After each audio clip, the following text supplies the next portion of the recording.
Getting into some very serious stuff, guys. A string of complaints, including salary alterations and unjust working conditions, have been unleashed by workers in the business process outsourcing industry. This morning, we are joined by Collin Virgo, Bustamante Industrial Trade Union's Assistant General Secretary, and a former call center employee who wishes to remain anonymous, so we'll refer to him as John Doe. Good morning, Collin and John. Morning. Thank you for speaking with us. Hello, good morning, John. Can you hear us? Well, I'm not hearing John. Can you hear us, John? Yeah. All right, not hearing. Collin, can you hear us? Loud and clear. All right, let me start with you, Collin. Hopefully our folks here will sort out John. What have you been hearing that's going on at what they call the call center? What have you been hearing? Boy, there have been a wave of challenges at some more than others. And, you know, it's so unfortunate that over the years, these workers at those facilities where you have challenges have felt intimidated, victimized, that sort of thing. And you have had some who have attempted to get unionized, and however, they had fear driven into them, or those attempts were rebuffed sometimes by an individual or individuals in higher management and prevented that from happening. Yep. But, you know, let me just explain something off the bat, and I'll try to do it as quickly as possible. I promise my classmate Delia, I will behave. There is no company that has to fear its employees being unionized, unless it is that that company knows that they are doing something wrong. And the only reason, therefore, that they could have any fear of the employees in their company being unionized is the fear that what they are doing wrong will then be discovered by those workers, because the workers, out of ignorance, might not know that something that's being done to them is illegal or is inappropriate or improper, but the employer knows that a union won't miss that. A union will know. Mm-hmm. Now, let me try to be as balanced as possible as well. I'll be amongst the first to say that I know, acknowledge, and accept that unions in the past have made mistakes, have made errors, have made some bad judgments. Not mine. The Bustamante Industrial Trade Union has never run any company out of business. Let me just put that on the record. Despite being the oldest and largest general workers union, not just in Jamaica, in the entire Caribbean, the Bustamante Industrial Trade Union has never run a company out of business. It's antithetical to do that. If I represent workers at a company, those workers are my clients. It is therefore in my interest as a union for that company to do as well as possible. Why? If that company is doing well, that company will be able to hire more staff, and it will be able to pay the staff who they have there even better. But Collin, that's a win for me, because that gives me more clients and more business. Yeah. So as a union, I benefit absolutely nothing from a company having challenges or difficulties. So this reticence that I see a number of the BPOs having towards their staff members being unionized is misplaced, unless it is that the management of those particular entities know very well that they are breaking or flouting the law. Collin, one of the things I wanted to find out is what is the environment in which the BPOs are allowed to operate? Because I'm thinking ILO laws and policies should be guiding the work conditions. All right, I'm glad you asked that. And here in Jamaica too, our labor laws as well. But you know, I'm so happy that you asked that, Delia, because it's one set of labor laws for the whole of Jamaica. So any company at all, you are bound to operate by the laws that govern the jurisdiction within which you operate. Now, as was carried in the two major newspapers in Monday of this week, I was painstaking in making some very simple points that there are a lot of benefits enjoyed by workers now. When I say benefits, I don't mean things like pay. I mean certain protections enjoyed by workers in Jamaica right now that we take for granted, that were hard fought for by Sir Alexander Bustamante and those of his generation. That because those of us, me and Dale, like you know, who just born the other day, even never, because we came and we saw them, we have taken them for granted. When I hear some lawyers going about the place and saying that Jamaica's labor laws are archaic and they are outdated and they are biased towards the workers and that sort of thing, it's not true. It's not true. Collin, I want to jump in. I'm not certain I got a response from my first question when I asked, what are you hearing? Because this interview was really about what goes on there. I'm reading here, and one person said it's leading to the deterioration of their mental health. I'm reading here, someone alluded to modern slavery. Are you hearing, and can you prove any of all of this, or is it somebody just vexed with a boss and decides say I'm going to cause some problems? Well, as I try to subtly respond to your question initially, though, you would appreciate that, as I said, you hear those complaints in some more than others. Okay, all right. Okay. But the ones that you hear it from are chronic. Without the union jumping in, can you do anything about that? Can we do anything about that without the union being in there?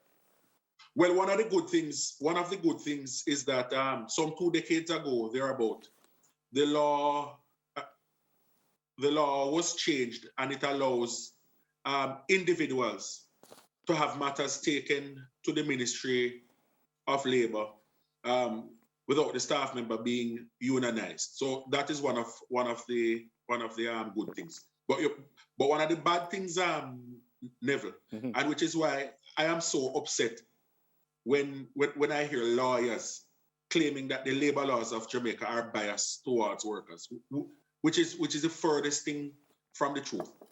The same principles of natural justice that apply to the most depraved criminal are the same that apply to any worker, which is simply that it's not enough for you to just accuse a worker and then you fire them. That you must prove a case against the accused worker, and there's a process that you must follow, and you give them the opportunity for a defense. As a matter of fact, it is the strangest thing to hear lawyers claiming that labor laws in Jamaica are biased towards workers, when the truth is criminals enjoy greater protection under the law than even workers. For example, if you are accused of a crime and you can't afford a lawyer, the government pays for a lawyer for you. Workers don't get that benefit. Collin, I want to go back to the call centers. I'm seeing here that they say they work 10-hour shifts with no break. You earn 1 sick day every 22 days, but when you actually get sick, they don't pay you for it. There's a new pay structure every week to take away your money. What I am reading sounds as if it is in breach of the labor laws. Before Collin answers that, sorry, Dale, I think we have back John on the phone now. John Doe, can you hear us? Yes, I can hear you. But I could hardly hear. Go again, please. Yes, I can hear you. Oh, okay, he can hear. All right, I'm coming to you in a second, John. I just wanted to, so Collin, just very quickly, yes or no? They're in breach of the labor laws. Does the Ministry of Labor and Social Security need now to step in to say you're in breach of the laws and these are the things that you need to correct if you are to continue to operate within the Jamaican? All right. So jumping quickly on your question, Delia, the answer is yes. We as unions have on a number of occasions represented BPO and call center staff when they have brought these matters to our attention and would have engaged us as their representatives in the matter.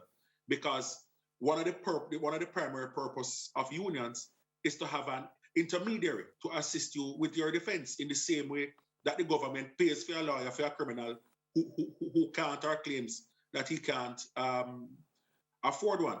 But it really would have been so much easier on the workers if it were what you call collective bargaining, so which is a unionized, cohesive environment where you have one voice speaking on behalf of all of the workers than to be dealing with individual cases. All right. But at the end of the day, it's one set of labor laws for every single worker in Jamaica, including the household helper and the gardener at your yard. All right. Okay.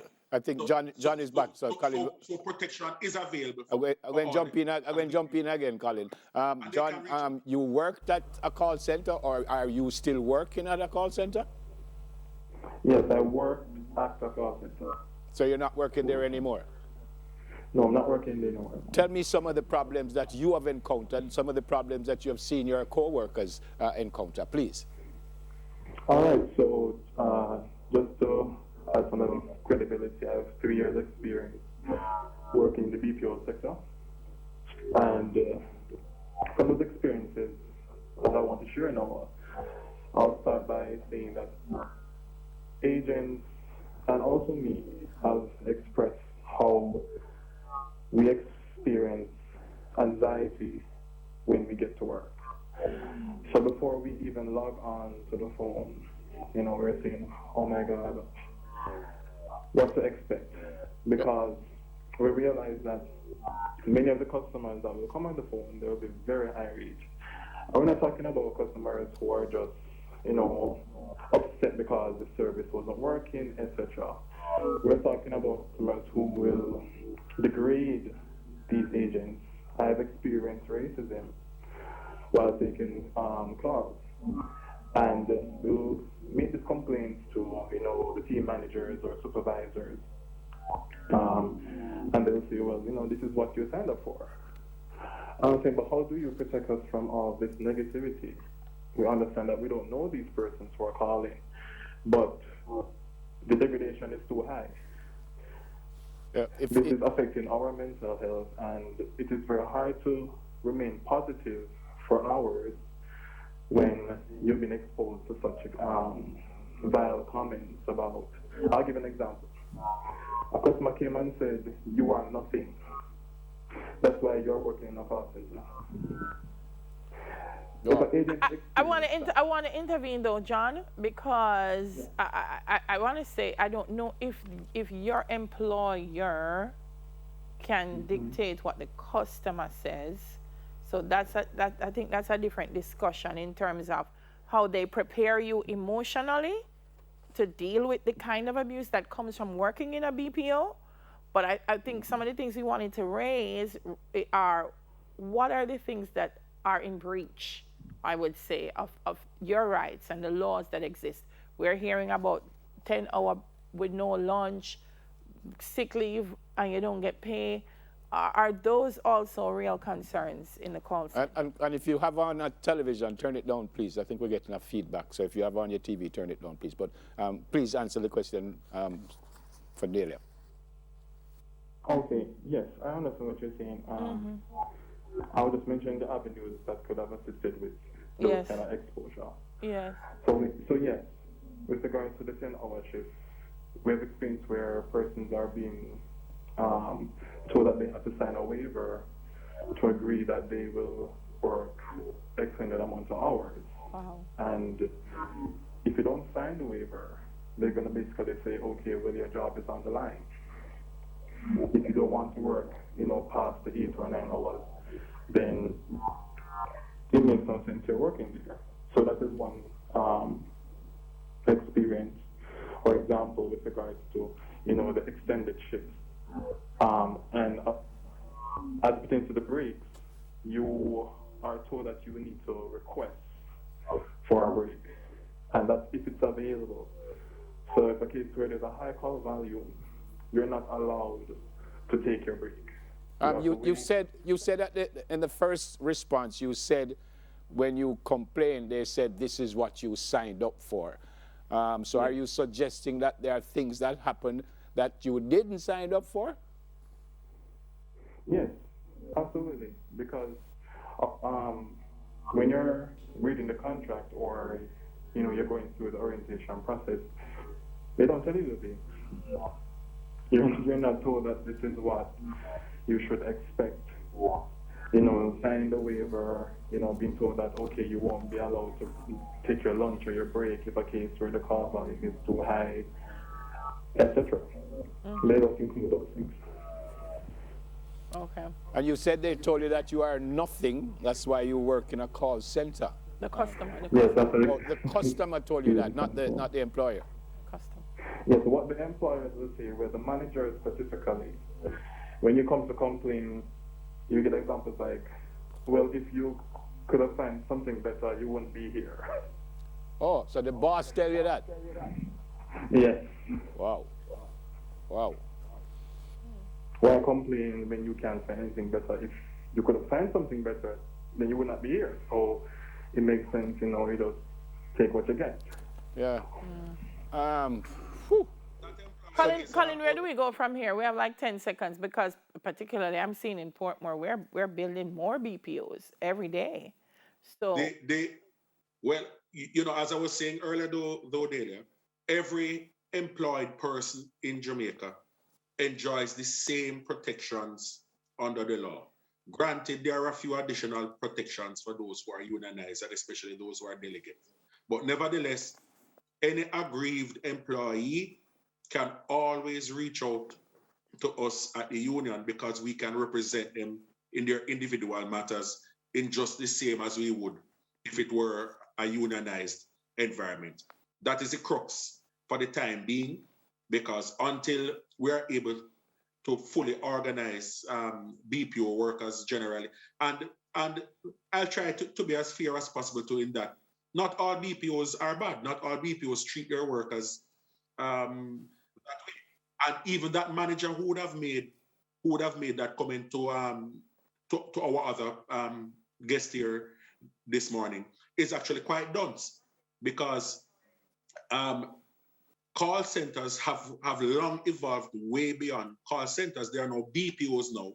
And what it does, it allows, it's a very, very important industry. And we're glad to have it here in Jamaica, not simply because it's creating a lot of employment, but because it opens an awful lot of doors. So what it does, it allows a Jamaican who lives here in Jamaica to be able to work for some of the biggest companies in the world without having to migrate to do so. yes, but they must also. Neville is going to ask a very important question.